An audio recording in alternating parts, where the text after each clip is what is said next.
And welcome into episode number 3 in season 3 of the Manitoba Major Junior Hockey League podcast. I'm your host, Graham, the G Show Forsyth. We're brought to you by Can Central Sports Cards and Memorabilia, Terrico, as well as Movement Fitness and Performance, and two new sponsors, one returning and a new one, as you see there, as it just flashed on the screen, Elite Prospects. And we also got Goaltenders, who, as mentioned, is that sponsor that has come back. But yeah, it's going to be a shorter edition of the mmjhl podcast today, as we're just over a week away from the season, dropping the puck for the 2025-2026 season to play in the Manitoba Major Junior Hockey League. We're going to take you through the latest in what's been happening through the preseason, a bit of an update on the number of games that we can guarantee in our package. We'll get to that in just a moment here. And also,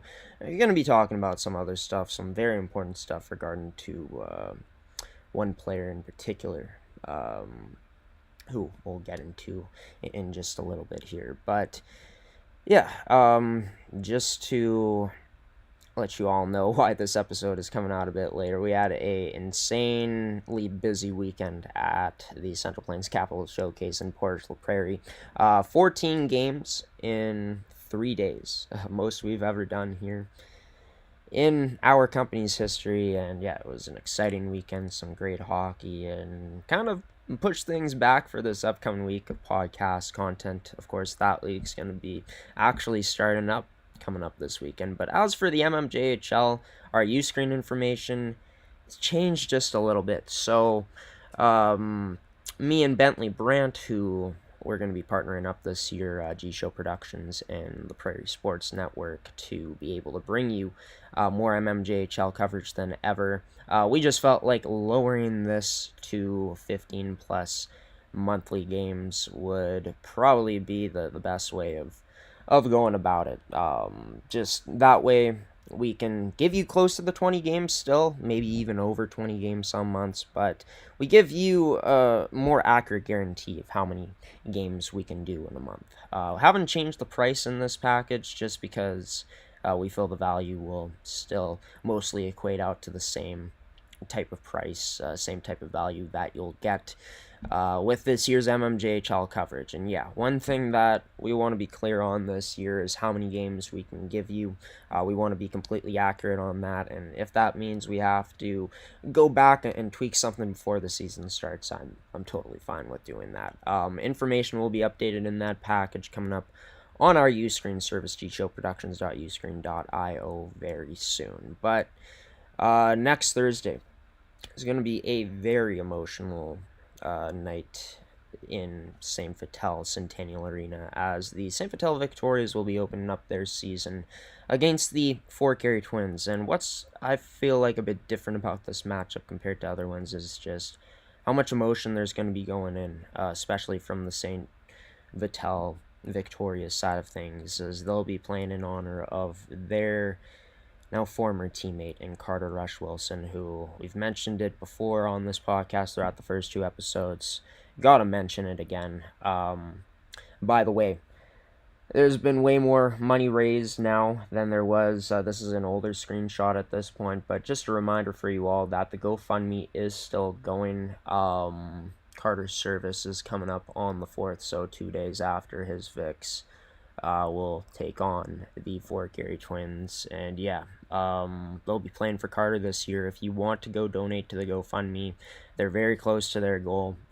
Any type of donations will help, as well as just spreading the word and sharing this out. But yeah, I mean, that place is going to be, I feel like, maybe more packed than usual for this opening game, maybe given that context. Great to see that they got a Wilson on the bench too this year, as we'll break down St. Vital's coaching staff coming up here in this episode just a bit more. But yeah, just in terms of the emotions, I'm sure Carter's spirit will be in the building. And yeah, we'll be with the St. Vital Victoria's team coming up next week on Thursday night as the Vics drop their season against the Fort Garry Twins at St. Vital Centennial Arena.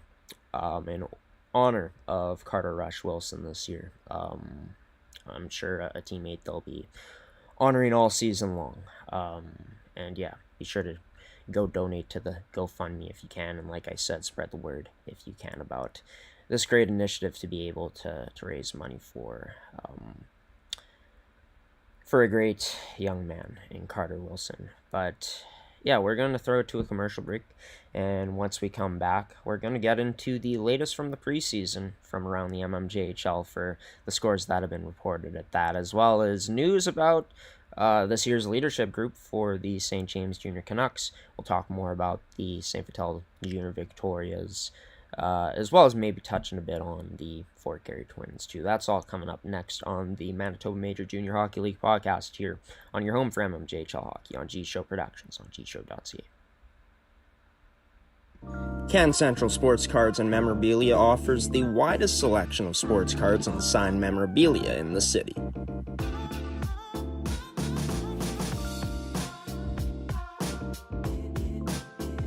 For dedicated casual and new collectors, Can Central Sports Cards and Memorabilia has everything a collector could ask for.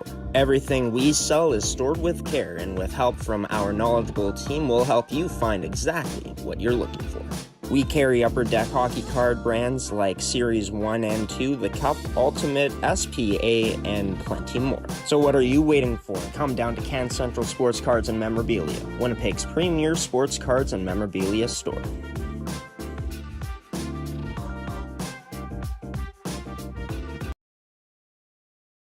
And welcome back to the Manitoba Major Junior Hockey League podcast, brought to you by Can Central Sports Cards and Memorabilia, Terrico Goaltenders, Movement, Fitness, and Performance, as well as Elite Prospects. We're going to continue talking about just news from around the MMJHL, from around the preseason, breaking some things down in this one. No guest in this episode. Hopefully going to be joined by some guests coming up for next week's show, though. But forgot to put this in from the MMJHL's website. Sure to check out this article on former Victoria and Reese Kettler from People's Magazine on people.com. Very emotional story. Just devastating to hear what happened and read about it. About that incident that happened back in 2019 that caused Reese Kettler to become paralyzed. An incident in a hockey game where it was just a freak accident, goes into the boards awkwardly, and unfortunately paralyzed. But if you haven't followed Reese Kettler's story as of today, he's made the absolute best of the situation as he can. He's got over 100,000 followers on social media. He's living his best life. He's still competing in sports, wheelchair rugby. I know he's played a few other sports as well too, but just to see the positivity that's been shown throughout Reese Kettler's journey and through this life-changing experience. Like, I don't know if I've mentioned this before, but I actually had the pleasure to play with Reese Kettler when I was 15 years old in my first year playing AA, and he was the team captain and one of the best leaders, I'd say the best leader that I've ever had a chance to play with. And you can just see all those qualities of what made him a great leader, what made him a great person, that positivity really shining through in his life now, and a big reason why he's on the path he's on, and the fact that he's here today and doing so great. I couldn't be happier for Reese, and to be able to spread his story and to share his story to those who may not have same voices as he has at this point. I think that it's a must-read article. People.com is where you can find it. You can find it on the MMJHL's website if you want to go directly to the article. We will link that at some point in the description of this edition of the MMJHL podcast. We're going to go into some hockey news now. It's been a lot of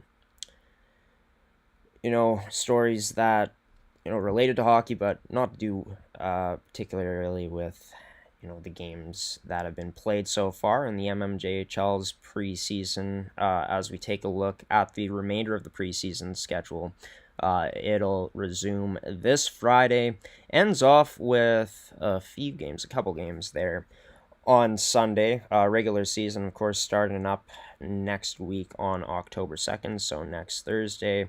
But yeah, scores haven't really been reported from past games here on the website. The best we can do right now is just look at these teams' Instagrams. If you want to check out the Fort Garry Twins Instagram, we got their handles, of course, on the screen here. Screenshots from their account. Shout out to them for posting these scores, as mentioned. But yeah, for Fort Garry, their preseason started back on the 19th in terms of these games, where they took down the Victorias 5-4 in a close one. On the 21st, a big victory against the St. Boniface Reals 4-3.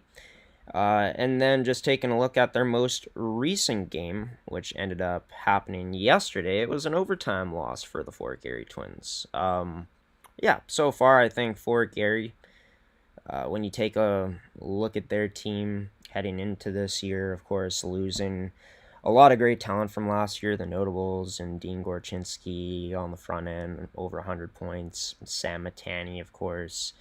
He ends up leaving this team's decor due to aging out, and they lost quite a few players compared to other teams, right? Like Eric Johnson isn't there anymore on the back end, and then a plethora of players up front for this Fort Garry Twins team, which just taking a look at who they ended up losing from last year. So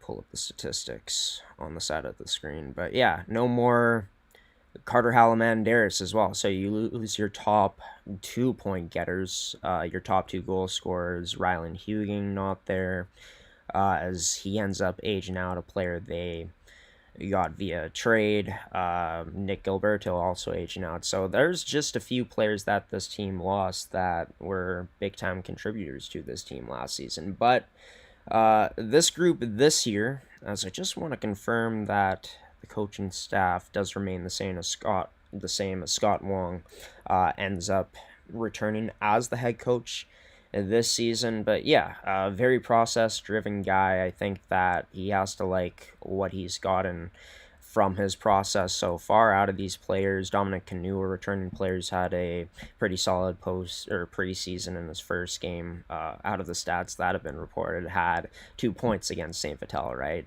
David Balshaw also having an assist. He's going to be looked upon to be an even bigger player, a player who ends up being looked upon to play in even more key roles this year, even though he played in many key roles for the Twins last year. And then this team has some stability coming back in net with a goaltender in Alex Pauls, who returns, and they're also going to be getting Jackson McLeod back as well. Layden Medwick joining this year's team too. But I think for the Twins, looking at last year, you win 16 straight games.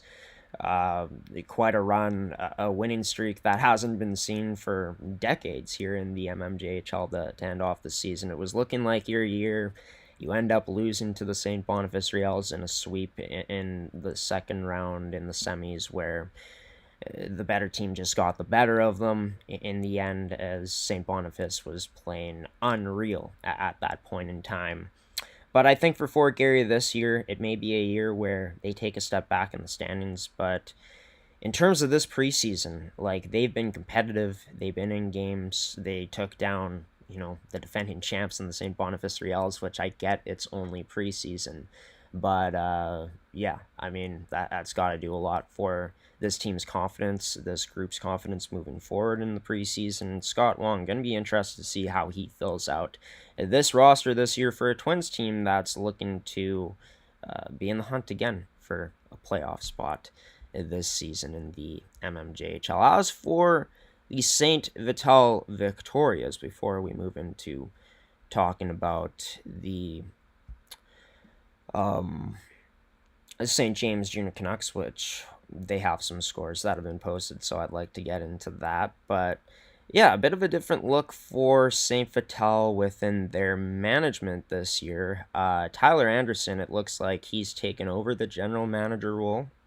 Dwayne Joseph retains his position, of course, as this team's president, but I don't see Jeff Mitchell on this roster in terms of this coaching staff, and quite interesting because Jeff Mitchell, in terms of St. Vital becoming a contender, um, big props go to him. He was a big reason why St. Vital was able to get to the point where they got to, where they end up making it to the championship series a few years ago, where they get swept against the St. James Junior Canucks, right? But a few years ago, Tyler Anderson took over as the head coach, and now it looks like he's going to be pulling double duties. I think that this is an interesting year for Tyler Anderson and the St. Vital group. I thought that last year it was quite interesting that they weren't really that active at all in terms of trades. Off the top of my head, maybe they made one or two. Don't quote me on that. We'll confirm that going into next week's episode, which, by the way, is going to be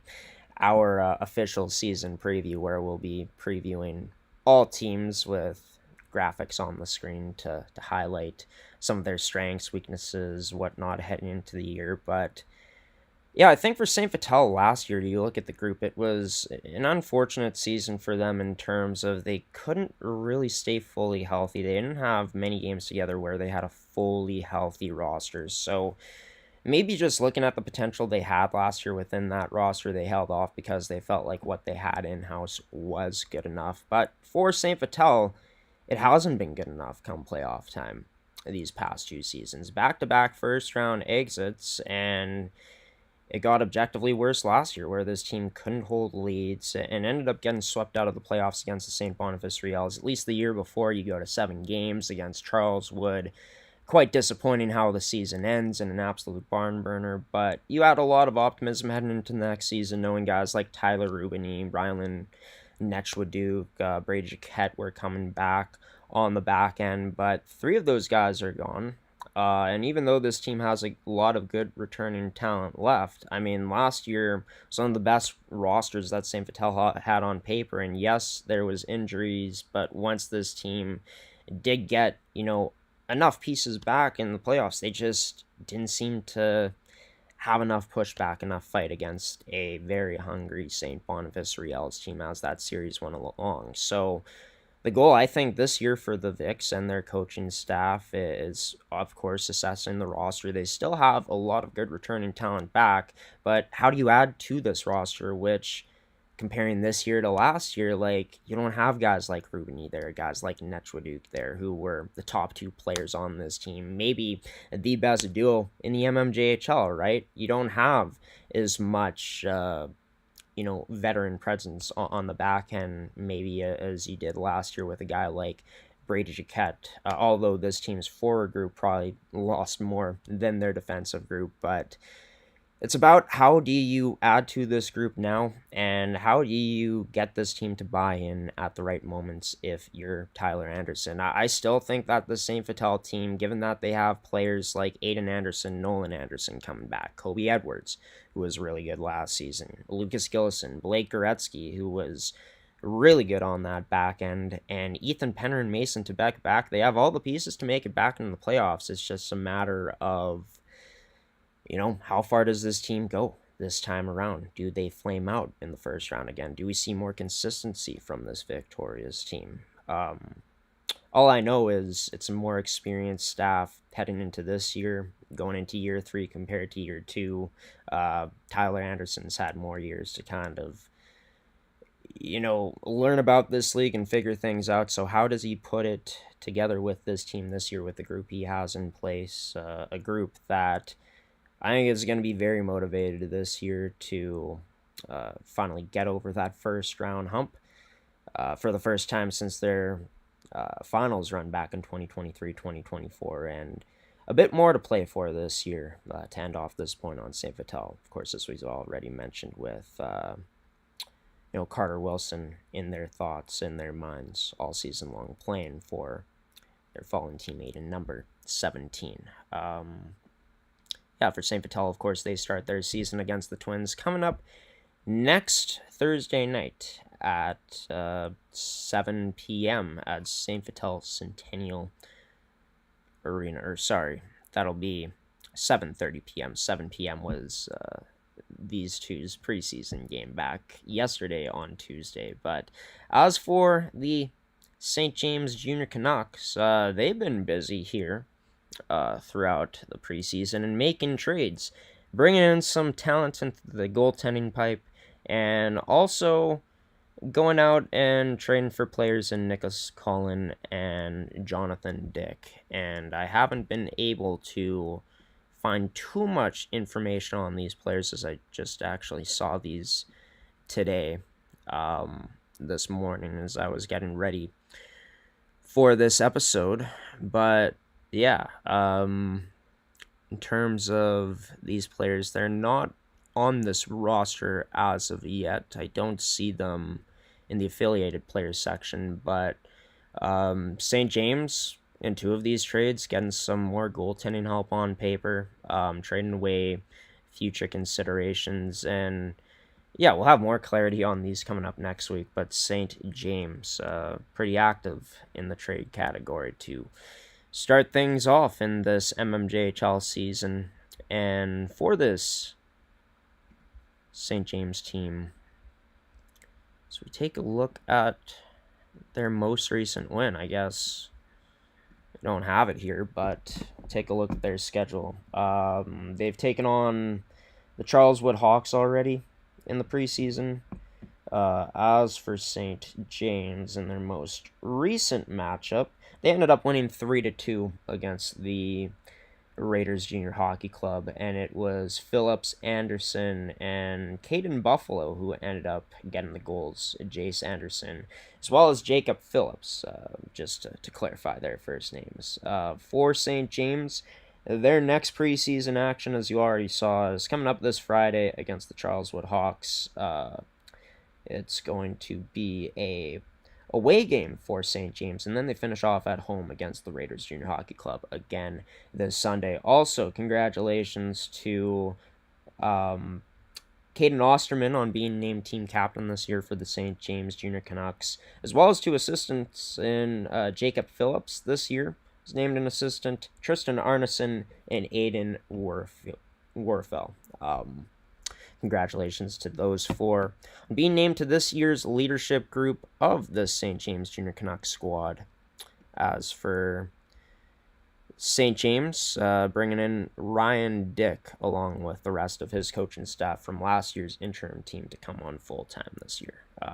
For St. James, it's another team that I think that they have a chance to be around potentially middle of the pack, maybe around the same spot as they finished last year. Maybe they even take that next step. We're going to be talking about their roster, their outlook coming into this 2025-2026 season more next week, as well as all the rest of the teams. I know I've already spoken about the Riels, just talked about the Vics and the Twins today, all talking about those teams in some capacity, as well as even the Royal Knights talking about the switch at head coach for them, as Blake Bonney was relieved of his duties, and now Manny Manook Sr. is going to be taking over along with Manny Manook Jr. and Anthony Jacob, which that's pretty darn cool. But we'll get into the Royal Knights, the Riels, the Twins, the Vics, the Canucks, and every single team here in the league heading into the upcoming season in next week's podcast episode, which will come out on Tuesday. Can't wait to be back for that one, where we'll only be 2 days away from the start of the mmjhl's regular season. We'll have updates from around the preseason, updates from around the league, again, coming up next week for episode number 4 in season 3. But for now, we're going to throw it to a promo screen and end things off today with some final words on today's edition of the mmjhl podcast on G Show Productions on gshow.ca.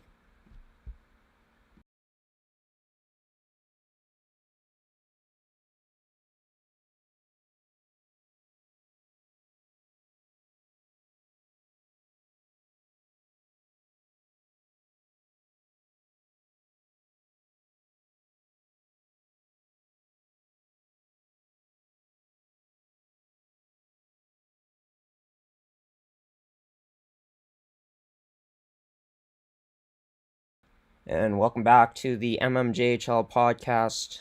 Thank you so much for tuning into this one. If you did today, we were brought to you by Terrico Movement, Fitness, and Performance, Elite Prospects, goaltenders, as well as Can Central Sports Cards and memorabilia. Special thanks to them for supporting us. And to our newer sponsors, our new ones in Movement, Fitness, and Performance, and Elite Prospects for supporting the coverage of Manitoba Major Junior Hockey League hockey coverage here on the mmjhl podcast. Oh, it's a lot of mmjhls in a short amount of time that I just said, but yeah, next week we're going to be back for a season preview show. Stay tuned on our social media, on our Instagram, as well as on our website, as we'll have the details for that episode coming up.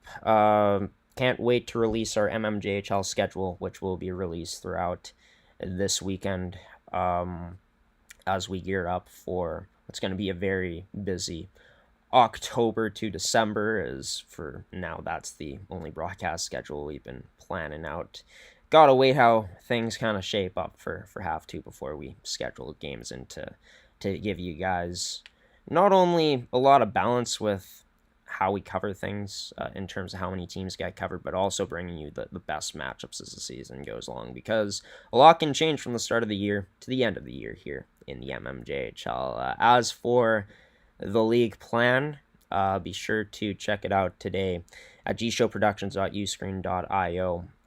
You're still going to get close to 20 games in a month, but we've lowered the number to 15 plus, just so we don't leave anything up to debate in terms of, oh, we didn't do at least 20 games. Just looking at the schedule now, maybe we overestimated things. So, yeah, decided to put it down to 15 plus games per month. That's what you get in an mmjhl league package for monthly. There's also yearly access where you can pay an all upfront payment and don't worry about paying monthly. And if you want to check out our other leagues, as we'll be doing Manitoba Female Hockey League games, U18 AAA female coverage this year again, as well as a new league acquired by our broadcast company in the Winnipeg High School Hockey League. So I know for mmjhl fans, the Winnipeg High School Hockey League may interest you, so consider signing up with our monthly or yearly all access packages where you'd be able to consume all of our games, tournaments, and all that good stuff. But yeah, next Thursday night we'll be in St. Vital. I can tell you that already, and we'll be there, and can't wait to see how this Victoria's team honors the late Carter Rush Wilson this season for the Victorias, as mentioned already. Can't wait to see how they dedicate it to Carter. And yeah, can't wait to see how both the Victorias and Twins look come opening night. Until then, folks, until next Tuesday, where we preview the upcoming mmjhl season to its fullest potential. I've been your host, Graham the G Show Forsyth, giving you the peace out and waving so long on this Wednesday morning. Until next Tuesday, I'll see you then, everybody. Take care.